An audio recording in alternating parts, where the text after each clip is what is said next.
राम राम मित्रांनो, मी अमोल कोळेकर पाटील। परवा आपल्या पवईमध्ये एक एन्काउंटर झाला। 2 दिवस बातमी व्हायरल झाली, वाऱ्यासारखी पसरली।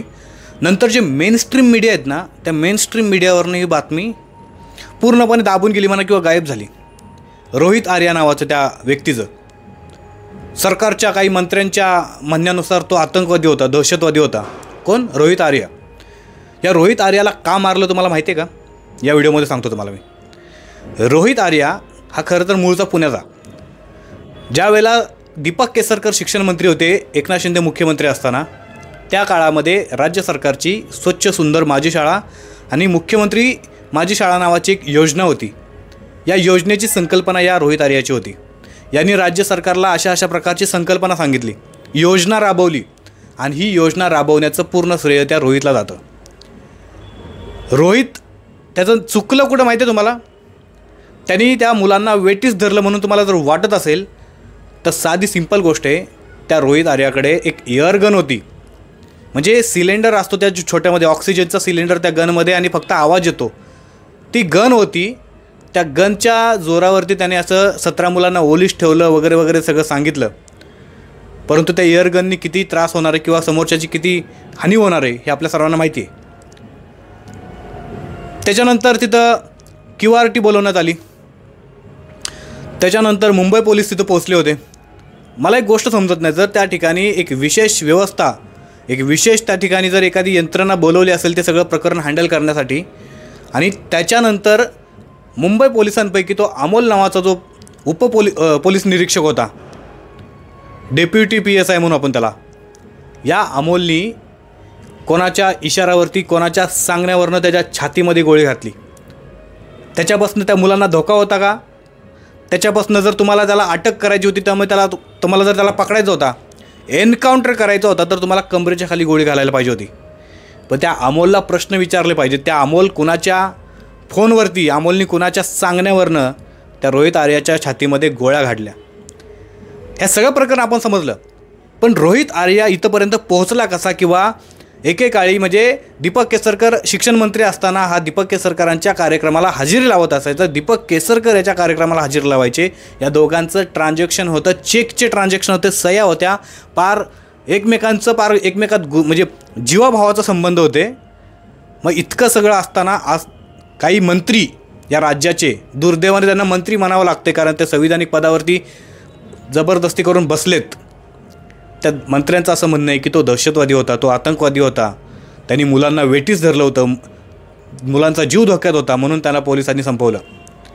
अरे पण त्या रोहित आर्यानी तुमची जी योजना होती, ही योजना सफल करण्यासाठी, राबवण्यासाठी लाखो करोडो रुपयांचं कर्ज घेतलं होतं, कॉन्ट्रॅक्ट घेतलं होतं, आणि ह्या कॉन्ट्रॅक्टमुळे ते कर्ज वाढत चाललेलं आणि तुम्ही त्या योजनेची बिलं देखील थकवली होती, बिलं देत नव्हता। एका बाजूनी कर्ज वाढत होतं, दुसऱ्या बाजूनी मानसिक त्रास चालू होता। तुम्हाला वारंवार त्या बिलाची मागणी केल्यानंतर तुम्ही तुमचं सरकार बदललं ना, शिंदे उपमुख्यमंत्री झाले, दीपक केसरकरांचा पत्ता कट झाला, कुठून बिलं निघणार?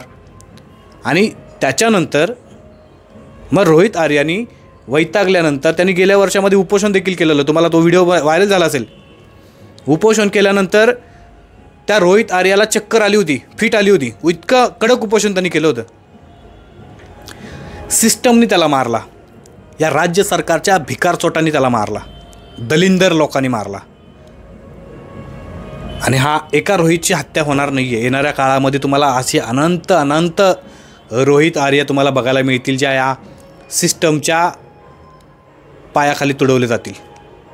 ह्याचं कारण तुम्हाला सांगतो, इथून पुढं यांना माहिती आहे यांची सत्ता येणार नाही परत, त्यामुळे जोपर्यंत त्यांची सत्ता आहे तोपर्यंत साम दाम दंड भेद आणि जे काही अजून काय असेल त्याच्यामध्ये हे वापरून त्यांच्या विरोधामध्ये जे बोलणारे लोक आहेत त्यांना संपवण्याचं कटकारस्थान सुरू होणार आहे, जे की झालं पण आहे।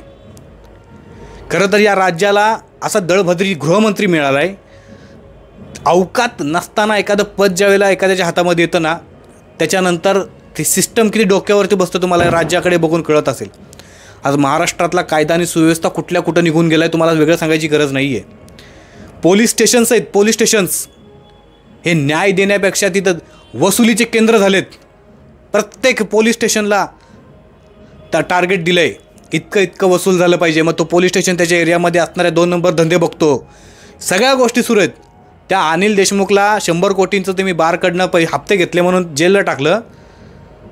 तुम्ही किती आणि काय काय करताय, तुमचं ज्या वेळेला सरकार जाईल त्यावेळेला तुम्हाला सगळ्या गोष्टींचा पश्चाताप होईल किंवा तुम्हाला ह्या सगळ्या गोष्टी समोर येतील. त्यामुळं कायदा आणि सुव्यवस्थाचं किती धिंदोडे उडलेत या राज्यामध्ये, किती 3, 13, 9, 12 झालेत, तुम्हाला या सगळ्या गोष्टींचा अनुभव येईल. काल परवा दिवशी कालचीच गोष्ट आहे, पुण्यामध्ये भर रस्त्यामध्ये एका रिक्षा चालकाची हत्या करण्यात आली. भले ते टोळी युद्ध होतं, गुंडगिरी होतं, ते सगळं ठीक आहे. या राज्यामध्ये रोज नवीन गुन्हे घडत चाललेत आणि याच्यावरती कोणाचाही अंकुश नाही. अनकंट्रोल झालेत सगळे. का झालेत माहिती आहे? सगळेजण वरती पैसे देतात. एखाद्याला बदली करायची असेल तर तो त्याच्या बॉसला पैसे देतो. जर त्या बॉसला पैसे देऊन जर तो त्या ठिकाणी काम करायला आला आणि त्यांनी जर काही चुकीचं काम केलं तर बॉस त्याला का बोलेल उलटं, किंवा का त्याला खडसावेल? तो बॉसला डायरेक्ट बोलतो, तुला मी पैसे देऊन आलो आहे.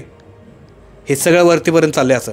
त्याच्यामुळं वरून देखील कोणाला आदेश येत नाही. तुम्ही बघा ना, कितीतरी पोलीस स्टेशनचे व्हिडिओ व्हायरल झालेत. कशा प्रकारचं सामान्य माणसांना न्याय मिळतो आहे. ते कासारवडवली ठाण्यामध्ये एकनाथ शिंदेंचा तो बालेकिल्ला घर आहे. त्या कासारवडवली पोलिसांचा कशा प्रकारे नंगानाच सुरू आहे त्या ठिकाणी. कशा प्रकारे तक्रार करण्यासाठी आलेल्या त्या तक्रारदाराच्या पूर्ण कुटुंबाला रक्तबंबाळ करेपर्यंत मारहाण केली. अजूनपर्यंत त्या गोष्टीवरती कुठल्याही प्रकारचा कारवाई काय होणार, लोकांपर्यंत म्हणजे त्या सरकारपर्यंत पोहोचलाच नाही तो विषय अजून. इव्हन पोहोचला असेल पण त्यांनी कानाडोळा केलेला आहे. का?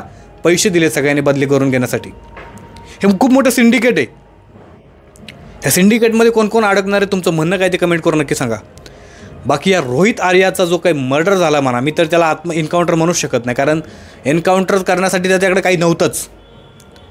आणि जर QRT त्या ठिकाणी उपस्थित होती तर त्या उपनिरीक्षक असणाऱ्या त्या अमोलनी त्या रोहितवरती गोळ्या कोणाच्या सांगण्यावरनं सांगितल्या, तर रोहितची सगळी चौकशी झाली पाहिजे. दुसरी गोष्ट, शिक्षण मंडळामध्ये शिक्षण मंत्रालयाचे जे काही अधिकारी आहेत शिक्षण खात्यातले, या केसमध्ये कोणते कोणते अधिकारी दोषी आहेत या सगळ्या अधिकाऱ्यांची चौकशी झाली पाहिजे. यांना फासावरती लटकवलं पाहिजे. पण लटकेल का नाही हा एक प्रश्न आहे. तुमचं म्हणणं काय ते कमेंट करून नक्की सांगा की रोहित आर्याची हत्या झाली का एन्काउंटर झाला, आणि जर हत्या झाली तर ती कुणी केली? तुमचं म्हणणं आहे ते कमेंट करून नक्की सांगा. बाकी चॅनलला सबस्क्राईब नसेल केलं तर नक्की करा. जय शिवराय, जय शंभूराजे, जय मल्हार.